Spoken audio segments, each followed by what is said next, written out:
Всем привет, друзья! Вы попали на канал Бананчик. Меня зовут Владимир, и я продолжаю играть и выживать, конечно же, в ЛДЕ. Друзья мои, сейчас я не буду выживать, я не буду играть, я не буду проходить, я не буду никуда бегать. Есть такая проблемка на канале, маленькая проблемка, я ее сегодня в 3 часа заметил. Я, конечно же, извиняюсь, друзья, что я в течение где-то месяца, где-то полтора максимум, не отвечал на ваши сообщения. Ребята, простите меня, пожалуйста, я забыл, что в настройках сделал все сообщения отправлять на проверку, максимально все. Просто, есть такие ребята, залетают на каналы и отправляют разные какие-то ссылки, там на Playboy, на всякую ерундистику. И вот я, короче, это сделал. Сегодня в 3 часа ночи думаю, что за беда? Нифига себе, в течение месяца ребята куда-то все исчезли. Что это за беда? Что за фигня такая непонятная? Зашел, короче, в комментарий, сижу, смотрю слово на проверке. Нажал туда. Как увидел, думаю, нифига себе, 3 дня, 5 дней, 11 месяц назад. О, ё-моё, я так себя чувствовал плохо, ё-моё. Так было стыдно, что я отправил на проверку все сообщения и забыл про это, правда. Я думал, что они просто автоматически будут, знаете, проверяться и потом сразу отправляться к сообщениям. А это нужно делать самостоятельно. Я, конечно, настройки немножко изменил, и теперь ваши все сообщения будут видны. Друзья, я извиняюсь еще раз повторно, и меня зацепило... Некоторые сообщения очень сильно даже зацепили. Давайте я вам прочту это сообщение. Сейчас вы увидите его на экране. Это лотерея. Месяц назад, конечно, он мне написал: чел, у тебя очень хорошее видео. За эти слова спасибо, респект. Но честно, твой голос, и можно, наверное, сказать, у тебя все шутки не очень. Дружище, что тебе не нравится в моем голосе? Что тебе не нравится в моем голосе? Я обязан для тебя его исправлять, менять? Для чего? Нахрена мне это надо? Я стараюсь, чтобы меня услышали, чтобы меня просто услышали. Но пока что видеть пока не могут, потому что у меня кое-кого, или точнее кое-чего не хватает на компьютере, жду этого апгрейда.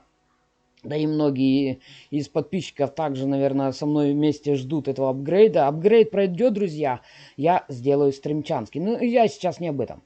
Я о моем голосе. Друзья, кому не нравится мой голос, под этим видео ставим плюсик, если нравится. Если нет, то минус. Если не нравится голос, я тогда его буду вырезать, и вы будете просто слушать музыку и смотреть видосики. Если вам так нравится. Мне как бы это не трудно.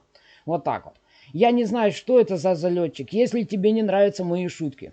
В чем же дело? Пропускай их, ёпти-марапти, я чё? Я не только для тебя стараюсь, я для всех пытаюсь что-то сделать на этом канале. Если хочешь, чтобы ставили лайки, подписывались, надо изменить шутки. И мне кажется, что и голос. Чувак, если тебе кажется, иди крестись, ёпти-марапти.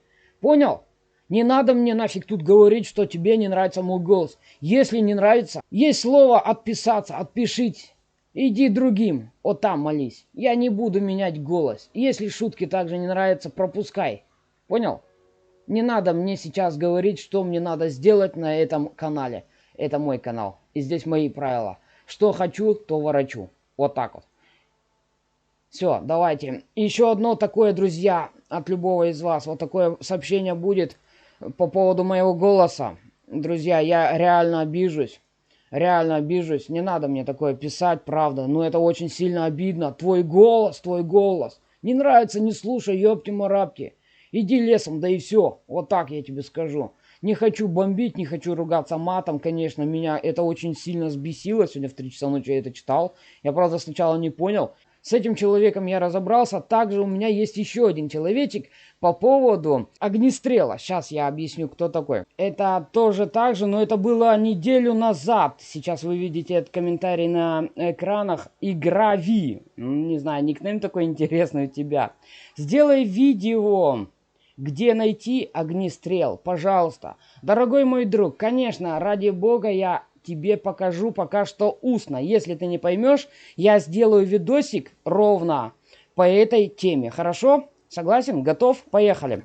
Сейчас мы выйдем с тобой на глобальную карту, и я тебе расскажу примерно, где можно найти огнестрелу. После последнего обновления в Last Day Survival, да, здесь огнестрел, если честно, можно найти везде. Реально везде огнестрел можно найти. Например, зеленая локация. Да, там огнестрелу нету, но там ты можешь найти, это, например, бита, клюшка, ну и всему подобное. Там, конечно, разрушителей и кувалды не найдешь, но это можно найти. Я здесь фармлюсь, я нахожу много всякого барахла. Правда. Желтая локация, я, конечно, там много не фармился, но у меня бывало, выпадают красные талоны в бункер Альфа.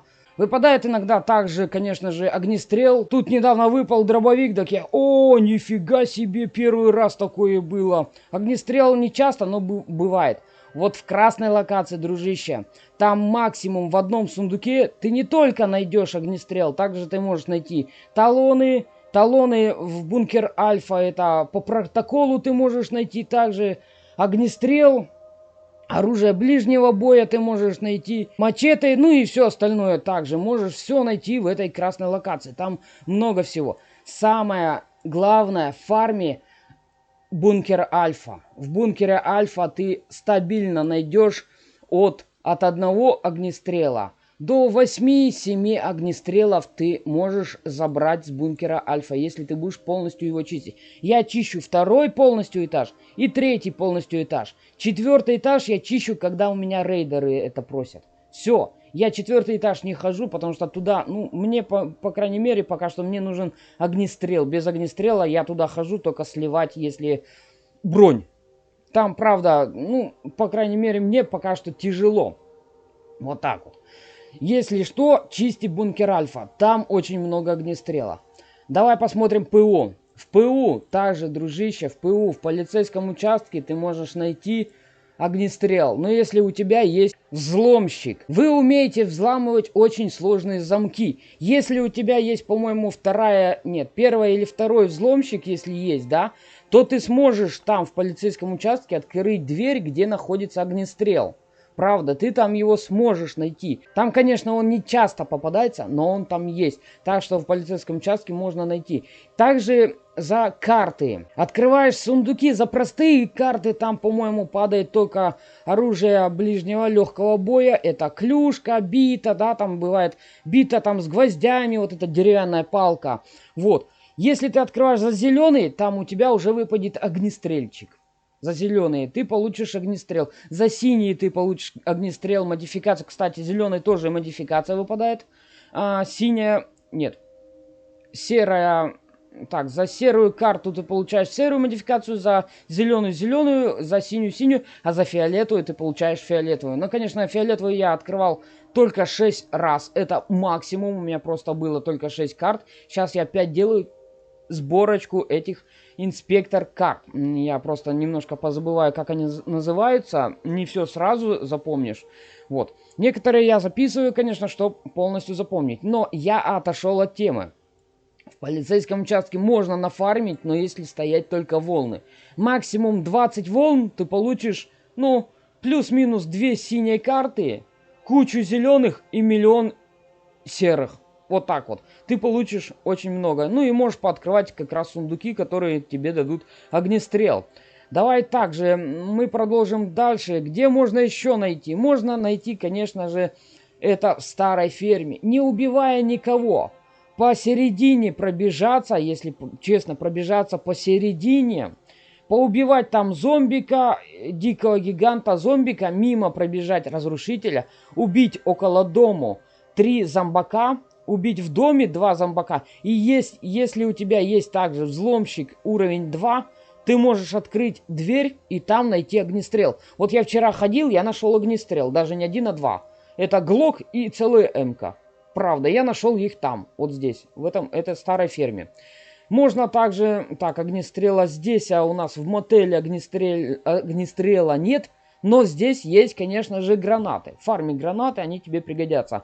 Также сюда нужен, конечно же, взломщик.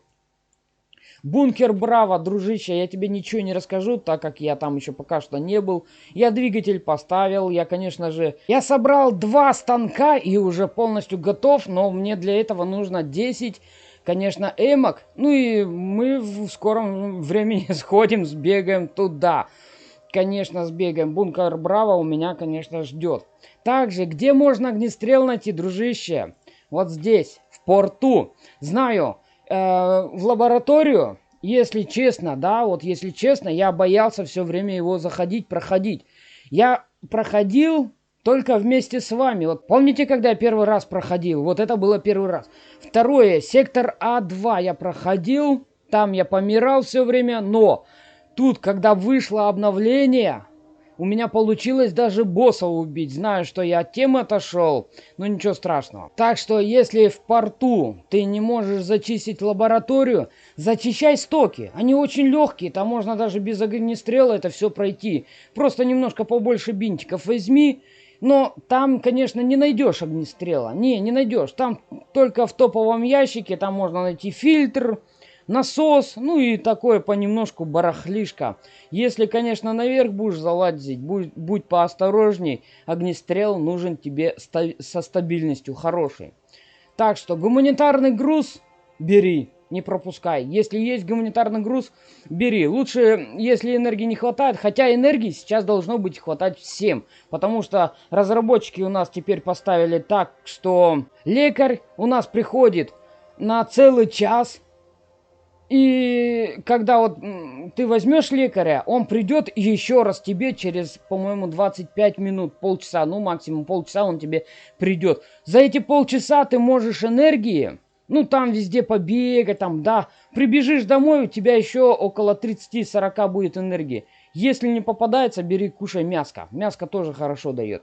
Вот. Забирай, конечно, лекаря и ходи на эти локации, не пропускай. Самое главное, не пропускай. Это у нас привал у дороги, там есть всегда пушечка. Одна-две, иногда если одна пушка, то будет ящик. Если ящика нет, то две пушки получишь. Плюс 18 бутылок бензина. Если, конечно, у тебя, дружище, есть чоппер. Если нету чоппера, то я тебе пока что сочувствую. Собирай чоппер потихонечку. Где можно достать эти детали? А как ты думаешь? Конечно, в нашем бункере Альфа. Там можно найти все. От А до Я. Этот бункер Альфа, он, блин, если фармить, если не пропускать его в каждый раз, он откатится у меня через день 3 часа. Я пойду опять его фармить. То стабильно я буду получать то, что мне надо. Я получаю огнестрел, я получаю все ресурсы, которые в нем есть. Особенно это у меня пока что на аптечку. Я с аптечками опять застреваю. Торговец Джо. Иногда торговец Джо у нас просит очень сильно как-то вот так, например, С4, там взрывчатое вещество. Конечно же, я это пропускаю. У меня не так много сишек, а мне надо записывать ролики по поводу рейдов, вот. И сишки у меня уходят на это. Также не забывай ходить к торговцу Джо. Есть, да, у него есть такой запрос на С4. Есть также на взрывчатое вещество. Я, конечно, это пропускаю. Да ну нафиг, куда мне С4 еще ему отдавать? Да это вообще. А если там нет огнестрела? Конечно, нафига это мне нужно? Нет, делать больше нечего. Ну что, дружище, надеюсь, я ответил на твой вопросик, где достать нам огнестрел. Пока что устно, если тебе непонятно, я еще раз повторюсь, я запишу отдельный ролик по поводу этого занятия. Мы сбегаем с тобой на красной локации, мы сбегаем стоки в порт, мы сбегаем, конечно же, на старую ферму. Но на старой ферме, конечно, там дом, я покажу, как его обходить, как проходить. Мы сбегаем также на волны, постоим. Если тебе интересно, пиши в комментарии. Я, конечно, почитаю и сразу же сделаю тебе отдельный видосик. Друзья, конечно же, я на этом буду с вами прощаться, так как у меня угроза нападения минимальная, очень минимальная. Осталось 49 минут. Может быть, сейчас будет нападение. Мне надо будет записывать двойной рейд. Почему двойной? Да потому что это нападение... Антирейд и просто рейд. Да, я уже подготовился полностью, все. Ребята, мне там многие писали, что если ты хочешь, чтобы рейды у тебя постоянно были, оставляй, конечно же, себе в ПУ, например, ящики не открывай, боссиков не убивай, вот тут не убивай боссиков. там какие-то где-то ящики. Ну, короче, вот это все не проходи, не делай. Если ты хочешь, сразу рейд за рейдом. Конечно, спасибо, друзья, за подсказочки, за ваши. Спасибо, я благодарствую всем. И сразу же, конечно, я это делаю, но не в каждый раз я буду делать рейды. Я знаю, что рейд это вообще это бомбически. Сходил на рейд, кучу ресурсов домой принес и радуешься. Это, конечно, здорово.